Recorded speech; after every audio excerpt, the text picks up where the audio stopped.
Welcome to the Creative Force Podcast, a podcast all about empowering you to live in your God-given identity and go after the dreams in your heart.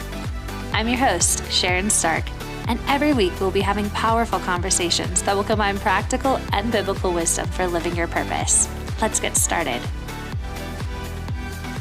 Hello, and welcome to the Creative Force Podcast. I'm here today with Tannera Garvin.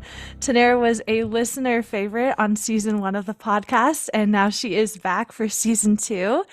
Can you share with us, Tannera, something new about yourself that the audience doesn't already know? Ooh, something new. I'll have to say, since season 1 to season 2, I've gotten engaged. So that's definitely exciting. Yeah, that's super exciting. So next time maybe you're on the podcast, it'll be a different last name. I'll be all like, and I got married. Yay. And your nails look so cute too. I love that. Thank you. I'm doing this whole I don't know if you can see them, like kind of a pre-wedding trial. Like, you know, that whole fear is like, I'm going to get my nails done and then I hate them on the wedding day. So I was like, no, I'm going to try all these different styles. And then when I find the one I love, those are the wedding nails. Yeah, I think that right there is super smart to do. I think I'm going to do that as well when the time comes. So today we are talking about establishing healthy boundaries, and this is a topic that you're so good at teaching. Can you start us off by just telling us, like, what are boundaries? No, that is a great question. And if it's okay, I'm actually going to start by sharing with you a story, or really a study that was done. And so I forgot where it was, because I always read all these different studies, a lot of them from Michigan, some from Harvard and other universities that like to do studies on people.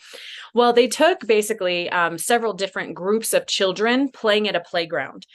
And what they did is, in one area, they set up a parameter, or boundaries, if you will. So they set up fencing. And so with the fencing that was in place, they wanted to see how the children responded to having boundaries. And then in another area, they had no boundaries, no parameters, no fencing, whatever. And as the children were playing, what they noticed was that the children that had the boundaries in place would take full advantage of the whole field. They would run around, they'd run right up to the fence and slam themselves against it. But they had the freedom to roam the whole yard, knowing they're safe and secure because there were boundaries set up, but they would take advantage of the freedom of the area.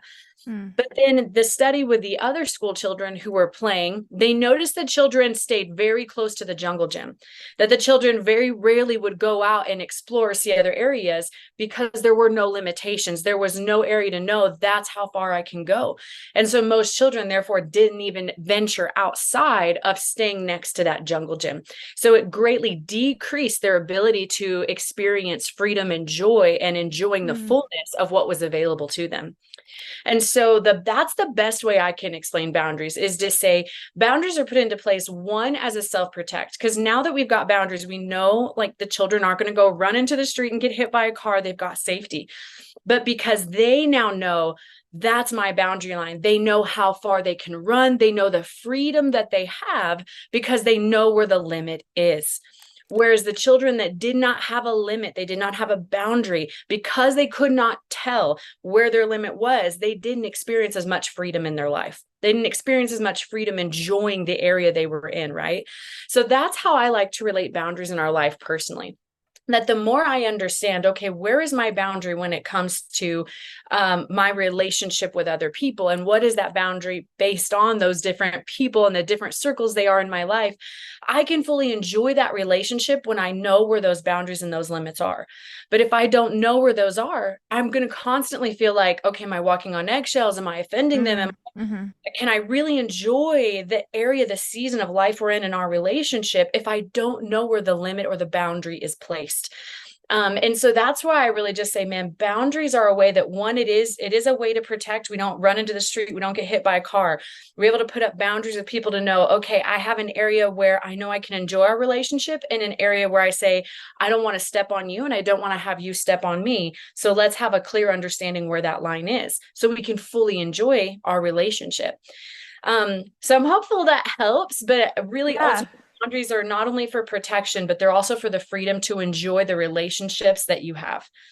I love that. I think that's really good because I think maybe some people can hear boundaries and think of it in a negative way, but it's actually like you're saying to bring more joy and freedom in your relationships and with yourself. Can you give some examples of like maybe like good boundaries or like bad boundaries? What are some examples of that?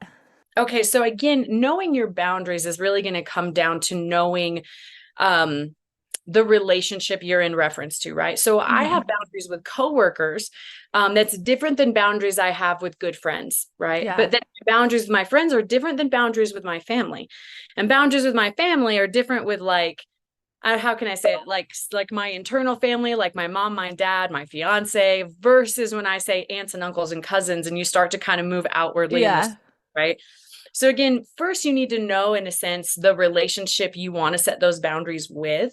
So if I say what's an example of a good boundary line, honestly, it's different based on the nature of the relationship. And I kind of just want to put that caveat there first, because this is not a one size fits all conversation. In that I can't say, here's the boundary that works for everyone across the board. Does that help? Yeah. Yeah. I'll say this for me, a good boundary with, say, let's say a coworker, right? I know when I'm in the office and I'm working, I have an open door policy that's, hey guys, you can come in, you can talk with me. But if my door's closed, it's because usually I'm in a meeting or I'm having to do focused work. So that's my boundary. It's a way of saying I Hmm. need to respect the time here, but no, I will open my door as soon as I'm available to you, and I will respect your time. If we have meeting time set up, I want to respect that meeting time. I want to show up on time, but I also want to end a little bit early if I can, and not run over, and honor their time as well. That's a healthy boundary, right? When I have friendships, a lot of the healthy boundaries I have in friendships really comes in that area of communication. It may sound funny to say over communicate, but the negative we have a lot of times is we under communicate, or we make assumptions of our friends and think, well, if they were a good friend, then they would just know, or they would just figure this out. Yeah. How many times have we, learning this in a relationship now? I cannot do that to my fiance. I can't be like, well, you should know, you should just know how to make me feel good, or you should just know when you make me mad. No, really a healthy boundary we've established is over communication. And what I mean by that as being a healthy boundary is that I do not make assumptions. So Mm. I cannot assume that he should know something, he should feel something, or I can't assume because he did something that maybe didn't make me feel good that he automatically meant something bad by it. It's no, let me ask, let me learn, let me discover. So before I run to judgment, let me go ask a question. That, I know people may say, well, is that a boundary? It is actually. It's a Yeah. boundary in my mindset to say, I'm not going to run to conclusions, and I'm not going to run to expectations. I'm going to over communicate, and I'm going to ask questions, and I'm going to learn to understand really where the other person is, to see, oh, okay, so my feelings were not grounded in truth, they were just grounded in hurt.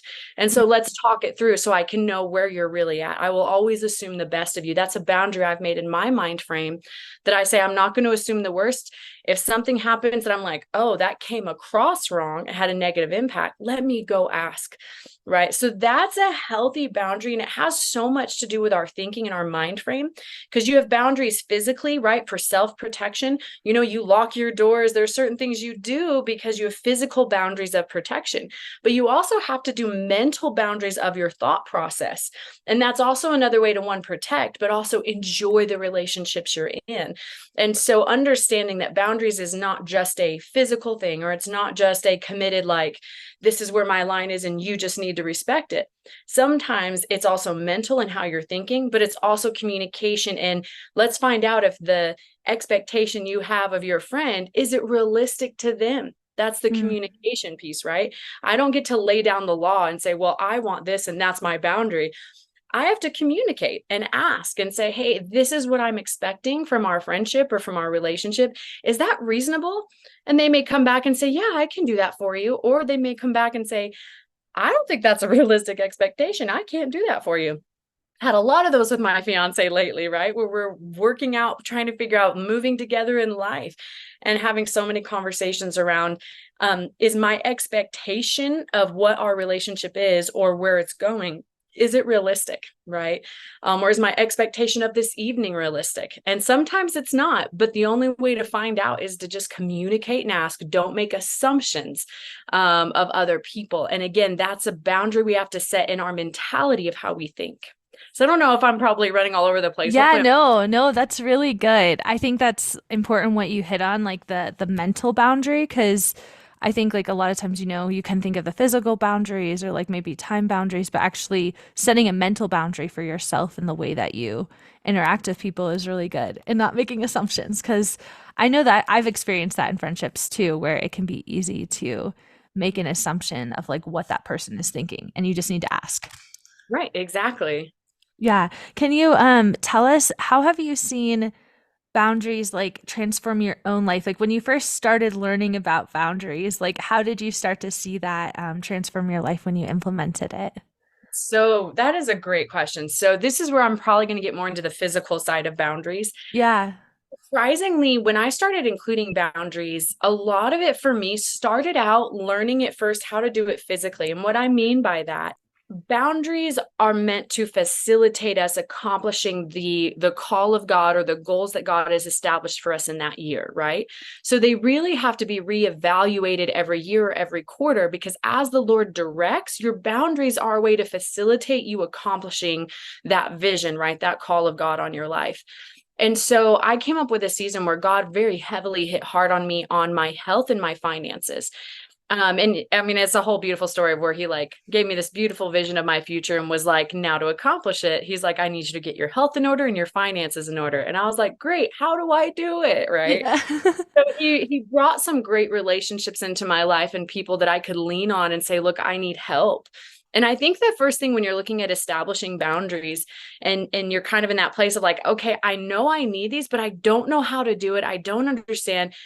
Don't be afraid to ask for help. Don't be afraid to search out wisdom and read books and get information and listen to podcasts, right? But definitely seek wisdom, right? Call out to her. Scripture says that you call out to wisdom in the street and she'll answer you, right? So when you seek Yeah. it, it will come to you. So that's what I did, is I really sought wisdom, because I was like, Lord, I know this is the vision you gave me, and I know I'm going to have to put strong restrictions, parameters on my life so that it facilitates me getting to that vision and goal. I just don't know how to do it. And so through that, God brought good relationships. I hired a nutritionist. I began working with a gentleman who helped me kind of figure out how to create new income streams, but also how to budget and financially like get my accounting together. And then also a physical trainer as well. So I had to start putting boundaries around my finances. And that actually then affected friendships. I know that may sound weird, but financially, it was like people would say, hey, let's go out to eat, or let's go grab a cup of coffee. And I was like, yes, I'm the party person, right? Yeah. Coffee and eat all the food together. Oh, wait a minute. Financially, I can't afford to go out to eat with my friends all the time. I can't financially afford to go out for 15 cups of coffee this week, right?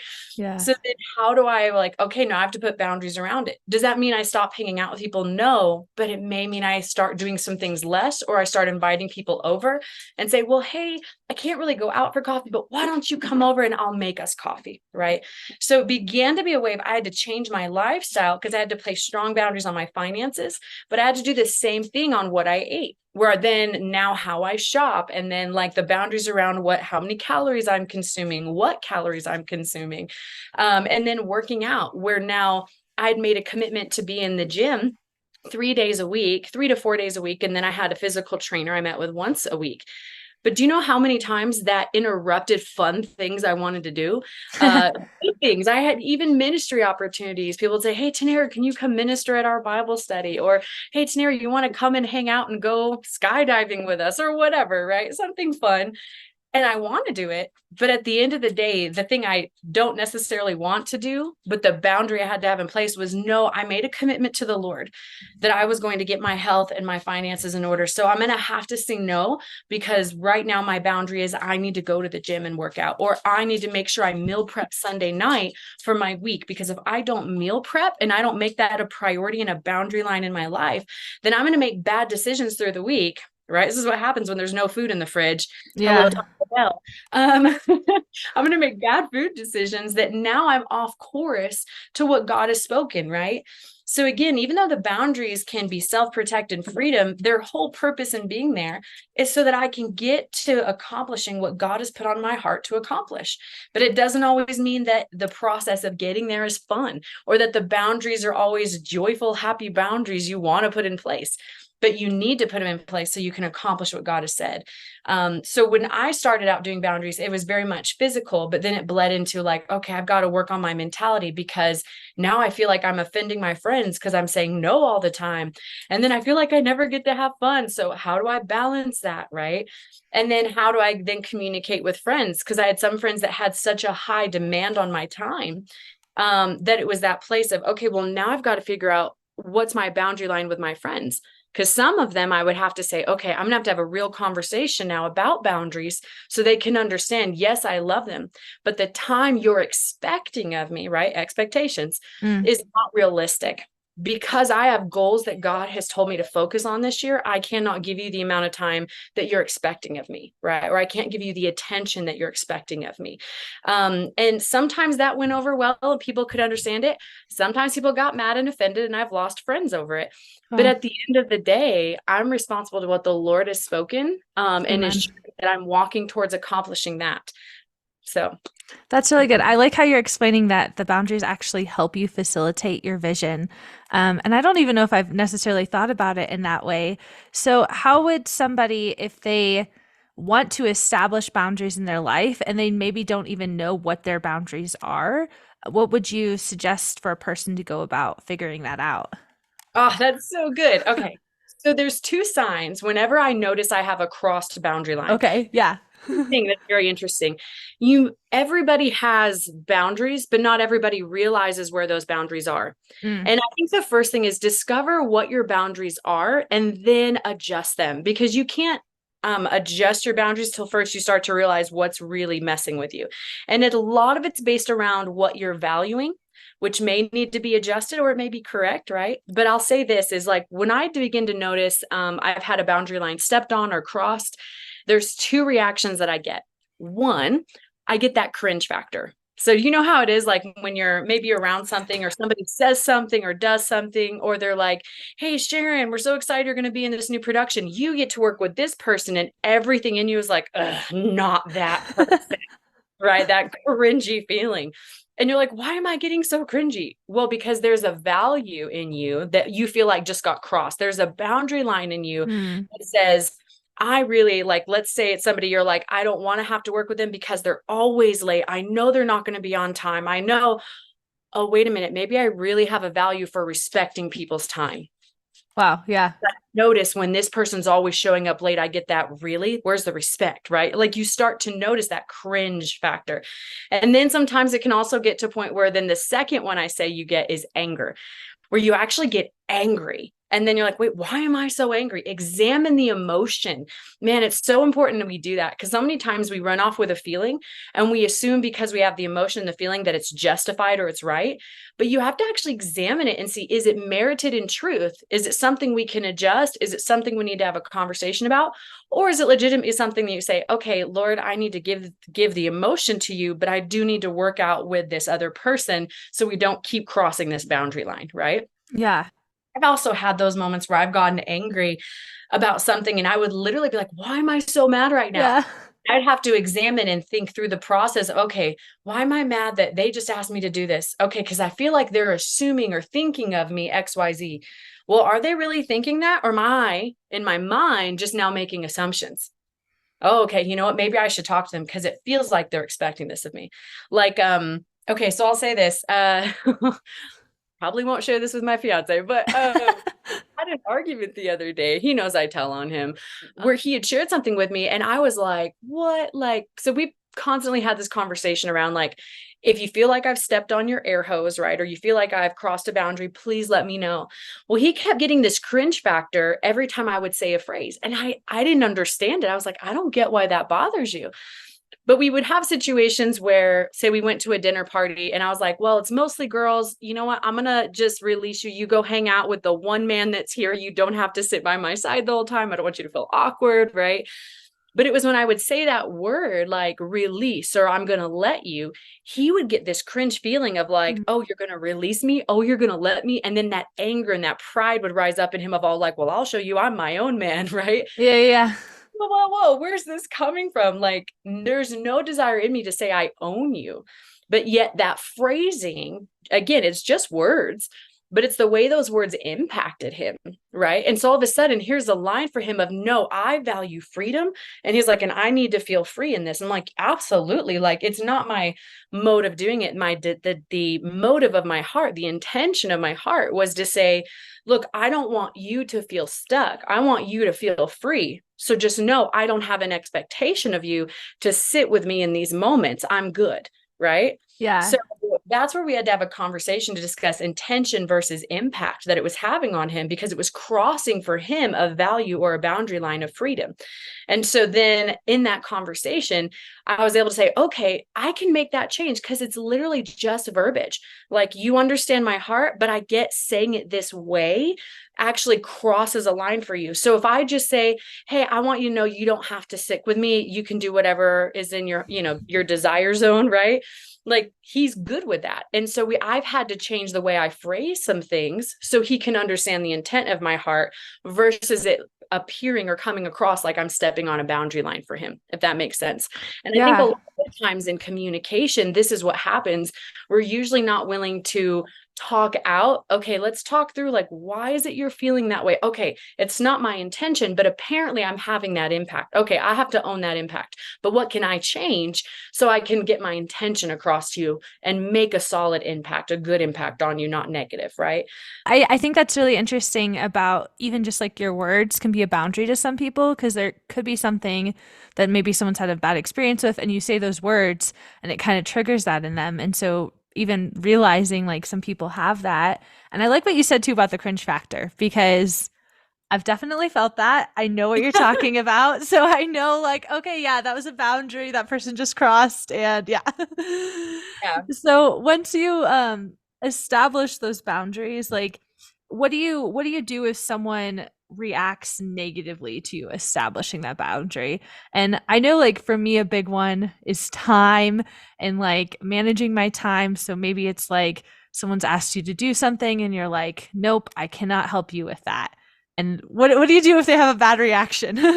My gosh, that's so good. I have so many examples. So I'll use a time example since you brought that Yes. one up. So one of the time examples that I have is that when I really became focused on, God has given me a vision this year of what I need to do, what I need to put my focus on, then I did start backing off of other commitments, and a lot of times, and especially Sharon, I know you're this way, like, you have such a heart to serve people that you have the temptation to overcommit, right? Yeah. And then Yes. after a while, you're like, wait a minute, I'm doing great things for other people, but am I actually accomplishing what God told me to do this year? Right. And Yeah. so how do we keep that priority? You need boundaries to assist you in completing that priority, right? And to reaching that goal God has put in front of you. And so I was having to set boundaries with a friend. It was a difficult situation. And I was having to sit down. And so I actually did a sit down with her. Now, sometimes I don't have to. A lot of times I can just set boundaries and say, hey, sorry, I'm just unavailable. Thank you for asking. And I've learned this, if it helps with setting time with most people. I don't tell them what I'm doing. I just tell them that I'm booked. And the reason that's so important to know is because, especially coming from the South, being a good Southern girl, Yeah. it was kind of that thing. Like, I grew up with people when you would say, oh, I'm sorry, I can't do that. I've got X, Y, and Z going on. And they're like, okay, well, like, that's awesome. But I'm pretty sure, like, could you do that on Sunday so that you're available Saturday to help me? Like, they try to change your schedule. Yeah. And it's just like, it's kind of that way of how do I get into your life and change things so that I can get you to help me, right? And I don't think there's a bad intention around it. Sometimes it's the way people are trained up and how they communicate, but how do you set a solid line? And so I began to learn is, you know what? I have to be strong at holding my line. And so when I say, hey, thank you so much for asking, unfortunately, man, I'm already booked at that time. But you know what? If there's something we can do in the future, then let's go ahead and book out, right? I mean, you kind of know this with me. When we try to book our times together, we typically try to put them reoccurring so that they're on there. But when they're not, it's like, okay, I'm going to need to book at least 2 weeks to 3 months, or 2 weeks to a month out, right? So we find space. And some people will easily say, okay, I understand, and they honor it. Some people won't, because the urgency, they feel they want to make your emergency. And so you have to stand solid and say, look, I'm so sorry for the inconvenience of that, but this is the reality of where it's at. But don't try to brush down their feathers, if that makes sense. You are responsible for the boundaries of what lives inside of your responsibility. And that's where I like the hula hoop analogy. Like, if you have a hula hoop around you, what do you own? You own your time, your words. You're responsible for your words. You're responsible for your heart, for your belief system, but you're not responsible for their reaction to your word. You're not responsible for their reaction to your decisions, but you're responsible to your decisions, right? So I can speak in love and I can speak kind, but I can speak firmly. And if the other person responds negatively, that doesn't belong to me, that belongs to them.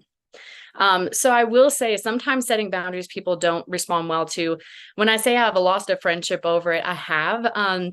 There was one girl who, when I was really going through that strong season of, I'm going to have to back off of time frames to give more into working out and how I'm planning and she got mad at me one day and she's like, we never hang out anymore. We never do stuff. And I'm like, but we're hanging out right now. Why are you so mad? But I just had to tell her, I said, well, I've just got some priorities right now, and this is what I need to focus on. And she's like, it's just an excuse. You just don't want to be my friend. And I was like, well, I love you, but if that's how you feel, I mean, that's your choice.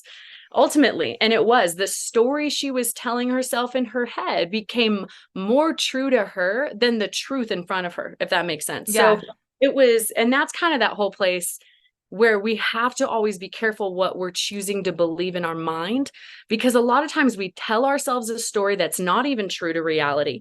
And then we allow these emotions to be built from that thinking, because what we think creates emotions, right? And then now we're convinced it's the truth, that the whole world is against me and right? And it's, okay, well, now you've just become a victim to yourself. No one's against you.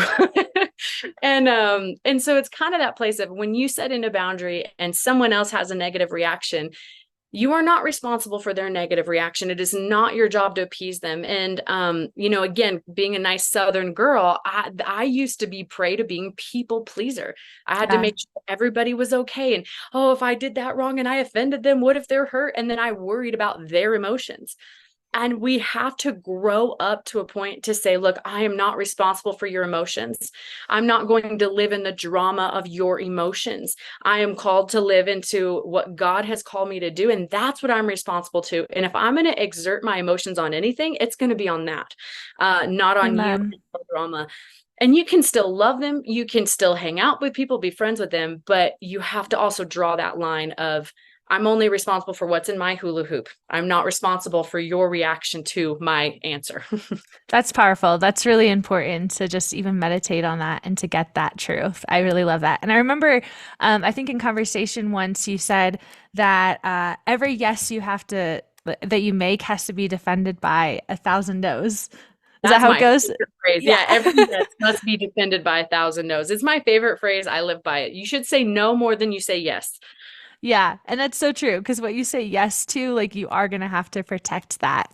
For anyone who wants to go like deeper into the study of boundaries, are there any like books or resources you recommend? Oh my gosh. Yes, absolutely. So I'll have to say my favorite when it comes to boundaries is Dr. Henry Cloud. He's written several books. So there's one called Boundaries, which is the first standard basic. He's also got several additions to it, depending on what you're looking to set boundaries with, because there's boundaries in marriage, boundaries with teens, boundaries with friends, boundaries with leaders. He's got a million varieties. So depending on what you want to dig more into, I would say definitely go down that rabbit hole. I have, and I love it. I'm not even married yet, and I've already been through boundaries in marriage, and I'm going to go through it again. And then the other one he does that I love is called Necessary Endings by Dr. Henry Cloud. And the reason I love that one, and I think it's so important, is he talks about how people flow in and out of the different circles of your life. And it's okay. It's healthy. You don't have to try to hold on to the friend you were friends with when you were 12. And now that you're 40, you're trying to still be their friend, but it's like pulling you down or pulling you away from what God is calling you into.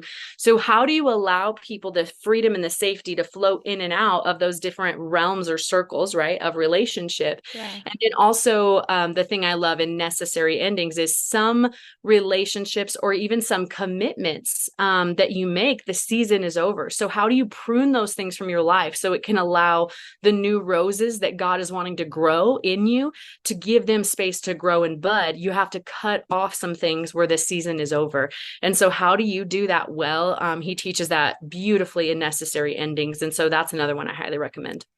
Thank you so much. And thank you for your time today, Tannera. Can you share with the audience, if they wanted to connect with you, is there a place that they could reach out to you on? That is a great question. So Luke and I are going to actually start working on that, I think, over the next year, is building up my coaching business. As of right now, I don't necessarily have a public platform outside of maybe Instagram. And you can just search my name, Tannera Garvin, for that one. But as far as more teachings, I would encourage you, if you even check out YouTube, but if you do Charis Bible College Relationship University, I do teach a lot in Relationship University through Charis. So I know YouTube has several different teachings there. If you go to the charisbiblecollege.org website and you go through the archive or live streams to archives, you can see all the Relationship University archives there as well. Awesome. Thank you so much. You're welcome. Thanks for having me. It's such a pleasure. Do you have big dreams but no idea how to get there? Do you struggle with accomplishing the things that are most important to you? If you answered yes to those questions, I would like to offer you my free workbook called How to Get Unstuck, a free guide on how to get unstuck and live your dreams. This resource is full of tactics I use to help get me unstuck, and I believe that they will do the same for you. You can download this free guide on my blog at youarecreativeforce.com. The show notes for today's episode are available on my blog at youarecreativeforce.com, as well as other resources and inspiration to go after your dreams.